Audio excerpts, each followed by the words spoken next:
தாவேகாங்கிறது அரசியல்ல செல்லா காசா மாறினவர்களுடைய அகதி முகாமாக மாறிக்கொண்டிருக்கிறது. அதுல ஒரு தலைமை அகதியாக நான் செங்கோட்டையனை பார்க்கிறேன். இவ்வளோ கேமராக்கள் போடணும், இவ்வளோ ட்ரோன்கள் போடணும், அதெல்லாம் வந்து நீங்க போலீஸ்ட்ட சமர்ப்பிக்கணும். இப்படி பல ரெஸ்ட்ரிக்ஷன்ஸ் குடுக்குறாங்கல்ல. அதாங்க நீங்க நார்மலா வந்து ஒரு ஒரு அப்நார்மல் கேஸ் நான் தான் சொன்னேன்ல, மொட்டை மாடியில ஒருத்தன் வந்து திடீர்னு 2 நாள் பதுங்கி இருக்கிறான் அப்படிங்கிற. அந்த மாரி ரேஞ்சில இருக்கிறவங்கள நீங்க அதுல மருத்துவ குழுக்களை எல்லாம் வந்து உருவாக்கி இருக்கிறான். நெறைய டாக்டர், இவ்வளோ நர்ஸ் ஆம்புலன்ஸ் ரெடி பண்ணியிருக்கிறோம், ஃபயர் அ சர்வீஸ் ரெடி பண்ணியிருக்கோம், டாக்டர்ஸ அதுல போட்டுருக்கிறோம். ஒண்ணு மிஸ்ஸிங் ஆயிருக்கு. மனநல காப்பகத்துல இருந்து ஆள புடிச்சிட்டு போறதுக்கு ஏற்பாடு பண்ணணும்ல. விஜய் மட்டும் புடிச்சு குடுக்குறாரு. இப்ப அங்கே செங்கோட்டையன் வந்து என்ன செங்கோட்டையன் என்ன உங்களுக்கு வந்து இதா தெரியுதா? உங்களுக்கு இளக்காரமா தெரியுதா? அங்கே எவனாவது கரண்ட் கம்பி மேல ஏறிட்டான், எங்கேயாவது வந்து மேல மேற்கூரையில இருந்து ஒருத்தன் குதிச்சுட்டான், ஆஸ்பத்திரி மேல இருந்து ஒருத்தன் குதிக்கிறான், மொட்டை மாடியில இருந்து ஒருத்தன் குதிக்கிறான் அப்படின்னா, அந்த சண்டை காட்சிக்கெல்லாம் வந்து நீங்க என்ன பார்த்திருக்கீங்களா? உள்கம்பியெல்லாம் போட்டு சுத்திட்டோன்றாரு முள் செங்கோட்டையன். கம்பியெல்லாம் போட்டு சுத்திட்டாங்க. மின் வேலி மட்டும் தான் அமைக்கல. கரண்ட் ஷாக் அடிக்கிறதுக்கு மட்டும் ஏற்பாடு பண்ணல. அதுக்கு அரசு அனுமதி கிடையாது.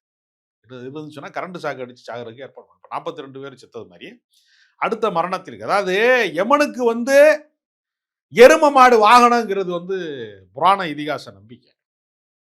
எனக்கு தெரிஞ்சு நவீன யமனுடைய வாகனம்ங்கிறது அவர் வரக்கூடிய அந்த பஸ் தான். அவர் வர்றாரு அப்படின்னா, விஜய் வர்றாருன்னா அவர் யமன் தான். பார்வையாளர்களின் உயிரை பறிப்பதற்காக, உயிரை குடிப்பதற்காக வர்றாரு.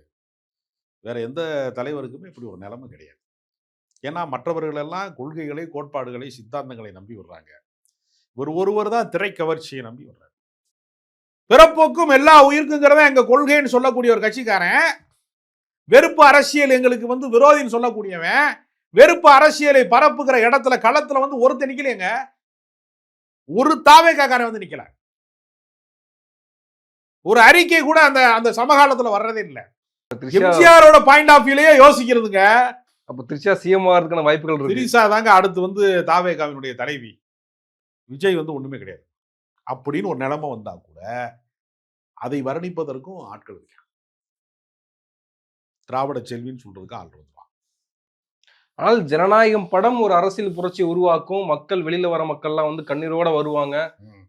தன்னுடைய ரசிகர்கள் எல்லாம் வந்து மிகப்பெரிய ஒரு வேதனையில ஆழ்த்த போறாரு.